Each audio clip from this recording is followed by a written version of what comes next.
As my niece and I settled in for a night of house sitting at my elder brother's place while he and his wife were away, a curious moment unfolded. Amid our lively discussions about our plans for the following day, my niece surprised me by indicating she was ready for bed.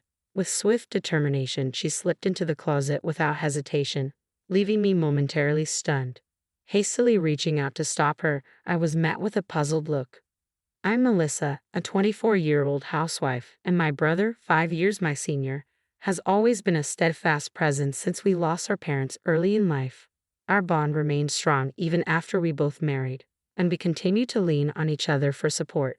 While my in-laws are wonderful, they reside in Alaska, making it challenging to rely on them for immediate assistance.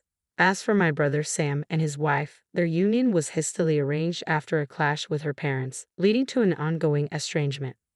With no nearby relatives to lean on, our bond of unwavering support flourished. It grew even stronger when Sam and his wife welcomed their daughter, closely followed by the arrival of a little girl into my own family 4 years later. Living in the same city, the daughters became inseparable, akin to true sisters. As the years passed and my niece Sarah approached her 10th birthday, Sam shared his plans for a special 10th wedding anniversary trip. "Melissa, would you mind looking after Sarah while we're away?" Sam's request came with a touch of hesitation. "It's just a short overnight trip nearby, but we thought it'd be nice to have some time alone." I readily agreed, eager to assist. When we discussed logistics and I inquired about picking up Sarah, Sam shook his head, indicating a different plan. It became clear he wanted me to stay over at their house with Sarah, concerned about leaving it unattended for security reasons. I playfully teased Sam about his excessive concern but eventually relented. Opting to spend the night alone, I left my daughter, who still harbors some sleepover jitters, in the care of my husband. On the day of their anniversary getaway, I headed to Sam's house. Holding Sarah's hand, we bid farewell to her parents. She seemed a tad apprehensive as she watched them depart, but our house-sitting escapade was about to commence. Initially, I had planned to bring my daughter along and have my husband retrieve her at bedtime. However, Sarah adamantly refused, so I abandoned the idea. While I know she enjoys my daughter's company, she remained firm in her decision without offering an explanation.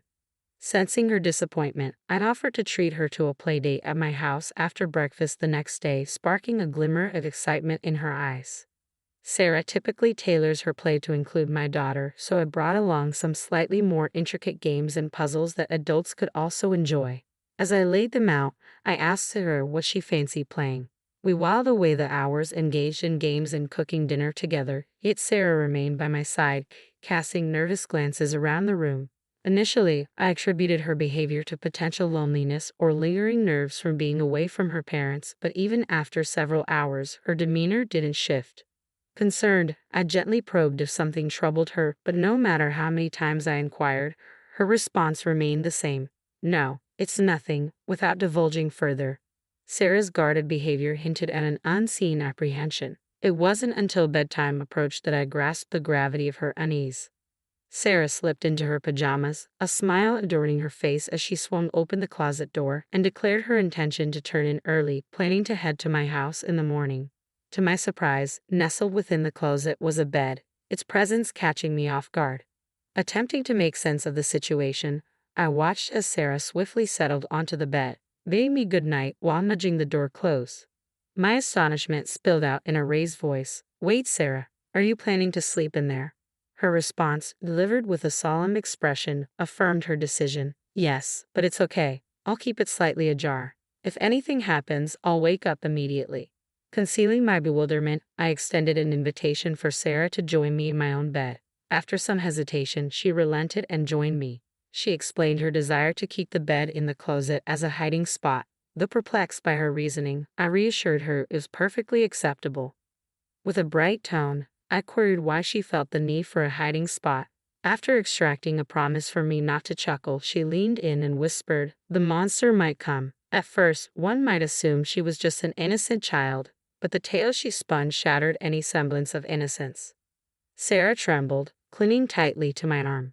"The monster is terrifying and cunning. It only shows up when Daddy's away. If it appears, Mommy has to fend it off, and I must stay hidden in the closet until she succeeds. Mommy always cries during the struggle." Once, I tried to assist her, but the monster's banging on the closet door scared me so much. I wrapped my arms around Sarah, feeling her tremble against me, and sighed deeply. Perhaps this monster was more than a bedtime tale. It felt too real. The revelation of my sister-in-law's affair, discovered in such an unexpected manner, left me adrift. If the supposed monster was indeed her lover, it wouldn't dare approach this house while she was absent. Yet Sarah firmly believed it targeted days when Daddy was away. As I observed Sarah's vigilance throughout the day, her proximity a shield against potential threats, my heart ached. Considering the gentle soul of my niece and my brother's unwavering trust in his wife, anger swelled within me towards my sister-in-law. But above all, I yearned to offer solace and reassurance to Sarah. I gently clasped Sarah's hand, offering her a reassuring smile. "Don't worry, Auntie's here today. You mentioned the monster is cunning, right? Well, it'll be caught off guard by a stranger like me and won't dare to come near the house. Besides, your mommy, who the monster always targets, is safe with Daddy right now, so it can't harm her." Despite my attempts to ease her anxiety, Sarah remained clouded with worry, unaware of the monster's true identity. With each passing moment, her apprehension grew, fearing an imminent attack. She suggested we seek refuge together in the closet, prompting me to encourage her to share her concerns about the monster. I hoped that by addressing her fears one by one, she would eventually find peace and drift off to sleep. As I listened to Sarah's distressing revelations, I realized I couldn't simply remain idle. Without hesitating, I whisked her out of the house, disregarding her attire, and swiftly drove us home. Upon arrival, I briefed my husband on the situation and coordinated for him and his friends to spend the night at Sam's house. Around 10 p.m., after my husband and his companions had departed, I received a call from Sam inquiring about Sarah's well-being. "Has Sarah already retired for the night? Don't forget to take care of yourself and your family too. Ensure the house is securely locked. Good night," he advised before bidding farewell. After inquiring about Sarah, Sam urged me to ensure the door was securely locked before retiring for the night. His stern warning resonated deeply, and I fought to steady my voice as I assured him.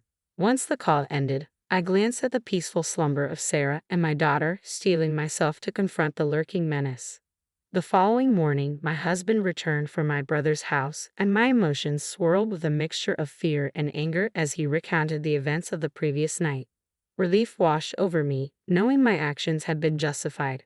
We spent the remainder of the day at home, anxiously awaiting my brother and his wife's arrival to retrieve Sarah. Upon laying eyes on me, my brother's demeanor shifted to stern interrogation. He demanded to know why Sarah and I had departed his house during the night. "Why didn't you stay put as I instructed? I explicitly warned you not to leave. You claim to understand, so what possessed you to return home on your own?" His accusations left me feeling uneasy, prompting me to question how, while on a trip, he was aware of our absence. Avoiding direct eye contact, he reluctantly confessed, "We provided Sarah with a smartphone equipped with GPS." His revelation contradicted his earlier insistence on not leaving the house during our phone call the previous night. If he had indeed monitored the GPS, he would have easily discerned our departure. Suppressing my urge to confront Sam then and there, I maintained a composed demeanor, mindful not to disturb the children in the adjacent room. "By the way, did you have visitors last night?" My brother's tone shifted, his concern palpable. "Two unfamiliar men showed up at your house late. Who are they? Why would they come to a house that's meant to be occupied only by Sarah and you in the dead of night?"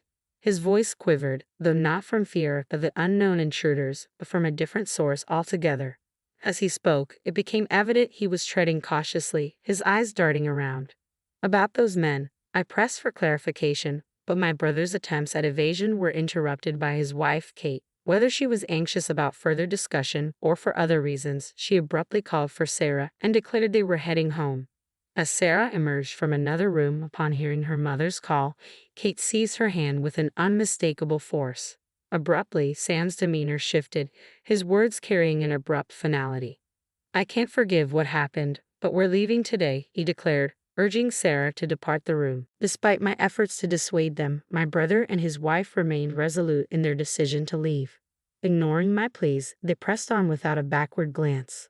Witnessing Sarah's resistance to her parents' departure, I swiftly drew her close. "What's going on?" Kate's startled cry echoed as she released Sarah's hand, but I shielded the child behind me, creating a barrier between us and the departing couple. Amidst their hostile tirade, my husband and I stood firm, adamantly refusing to surrender Sarah. As they advanced toward us with fury in their eyes, we managed to usher them out of the room, firmly asserting our stance against allowing Sarah to be taken away. Swiftly, a waiting police officer intervened, promptly detaining the agitated couple. Confusion reigned as the officers attempted to contact my brother and his wife. Sam vehemently insisted to the officer that it was we who should be detained, alleging that we had taken Sarah from her home and were holding her against her will. My sister and her husband have abducted her from her rightful place. Please rescue her swiftly, he implored, despite our protests. Our daughter, emerging from the chaos, sought refuge behind me, engaging Sarah in a bewildered conversation, affirming she was not being held against her will. Sam's stern demand for Sarah to accompany him fell on deaf ears as she clung to my side, paralyzed by her father's towering anger. Kate remained silent beside the officer, casting furtive glances at Sam, hinting at an unspoken message intended for him and Sarah. As the officer restrained Sam, who was causing a scene at the entrance, my husband intervened, holding his smartphone aloft. Sensing the tension, I ushered Sarah and our daughter back into the adjacent room, urging them to close the door to muffle any sounds. With their safety ensured, my husband silently played a video he had recorded in my brother's house the previous night. As the footage unfolded before their eyes, a ghostly pallor washed over the couple's faces, betraying the shock of realization. The video unfolded with eerie precision, capturing the quiet turning of the house key followed by the stealthy entrance of two unknown men, seemingly armed with a duplicate key. Their jovial demeanor upon entering, coupled with mentions of my brother's name, sent shivers down our spines. "You guys are ghosts too, huh?" they quipped, followed by a chilling joke about discounted rates, invoking my familial connection. With smirks etched across their faces, they directed their attention to my husband and his friends. Evading direct inquiries, my husband's friend offered a vague response, prompting one of the men to boast about the sum paid, hinting at a close relationship with my brother and his wife. Their unsettling remarks took a darker turn as they casually mentioned their plans involving Sarah. As the camera caught a glimpse of their profile, a sinister aura emanated, rendering them more villainous than any mere monster. From my vantage point, the screen remained obscured, but the chilling audio alone sent shivers down my spine. Following the playback, my husband's friends wasted no time interrogating the intruders, probing into their frequent visits and habitual pairings. Their inquiries soon turned to Sarah and me, a sense of urgency tainting their tone. My husband's terse admission of our absence seemed to jolt the intruders into reality, realizing the gravity of their situation. With mounting tension, the men made a hasty exit, their hurried departure leaving lingering questions in their wake. Whether they had overlooked my husband's recording until the last moment or deliberately concealed its existence remained unclear. My brother, appearing visibly shaken, vehemently protested his ignorance, clinging to the belief that he was being framed. However, the damning evidence presented in the video, entrusted to me and young Sarah by my brother, shattered any lingering doubts. His feigned ignorance failed to sway anyone, leading to his apprehension by the authorities. Kate, though feigning innocence, found herself under scrutiny as well, her involvement questioned by the officers who had heard Sarah's testimony. Consequently, both Sam and Kate were escorted into custody, their roles in the unfolding drama under intense scrutiny. During the police investigation, Sam and Kate eventually came clean, leading to their arrest. Shockingly, Kate had been orchestrating the lucrative scheme, inviting men to their home while Sam was away at work and profiting from their visits. When she realized there was a demand for children, she exploited Sarah, carefully skirting the law to assist her mother, who was under pressure from unsavory individuals. Innocent Sarah, unaware of the sinister motives, innocently posed for photos which Kate used to entice potential clients. These were innocent snapshots, devoid of any suggestive content, captured with a disposable camera and only lent out to interested parties, never sold. While I detested Kate for her actions initially, it seemed like a matter that didn't directly concern my husband and me. However, things took a darker turn when Sam not only condemned but actively participated in the exploitation, rather than reprimanding his wife or protecting their daughter. So, instead of addressing the issue, Sam decided to expand the operation, recruiting men to become clients, believing that more employees would lead to increased revenue. With this simple yet flawed logic, he devised a plan to involve me in his business. Knowing I would never willingly agree, he resorted to coercion, using the threat of exposing the photos as leverage. Their scheme took a sinister turn when they carefully selected a day when the neighbors were absent, locking both Sarah and me inside their house. Then, without a second thought, they exchanged their house key for a large sum of money and departed on a pre-planned vacation, leaving us behind. Unbeknownst to them, Sarah, who had always dutifully obeyed their commands, chose to reveal the truth in order to protect me. Despite her limited understanding of the conversations, Sarah sensed the danger lurking around us, and she confided in me, unveiling the nightmarish reality of Sam's household. Faced with this revelation, I implored my husband to capture the perpetrator's activities on camera that very night.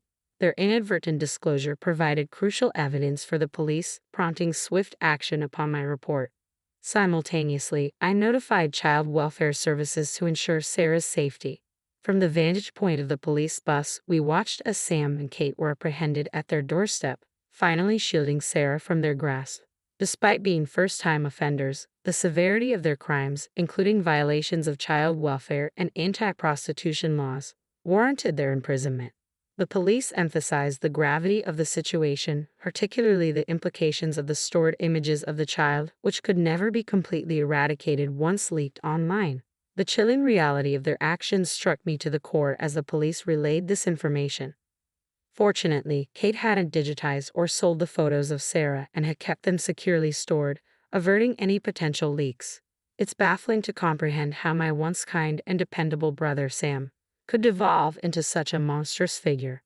Until then, our relationship had been characterized by mutual support, making it all the more frightening to realize how deeply he had descended into darkness. Despite their arrests, I still grapple with the enormity of their actions. Following Sam and Kate's apprehension, the authorities also interrogated the other individuals involved. Initially, they attempted to claim innocence, arguing that it was merely an attempted crime. However, the discovery of a child's photograph in their possession and the revelation of additional criminal activities confessed by Sam and Kate during the investigation led to their arrests on multiple charges. After dealing with the monsters and their associates, our next concern was Sarah's well-being. With both her parents unfit for guardianship and no family willing to step in, Child Protective Services decided to remove her from their care. While this was a relief, Sam and I faced the harsh reality that neither of us had parental figures, and Kate's family had severed ties. We discovered that if we couldn't find a suitable guardian within Kate's family, Sarah would be placed in foster care. After much deliberation with my husband, we made the decision to adopt her. Sarah held a special place in my heart, and I couldn't bear the thought of parting ways with her. Thankfully, my husband shared my sentiment, and we saw this as an opportunity to start anew in the countryside, closer to my in-laws. Moving to the countryside not only provided Sarah with stability but also allowed my daughter to spend more time with her grandparents, whom she adored. She was thrilled to have Sarah as her older sister, fulfilling her long-standing wish. Free from the clutches of her parents, Sarah quickly adapted to her new role and environment, embracing a life filled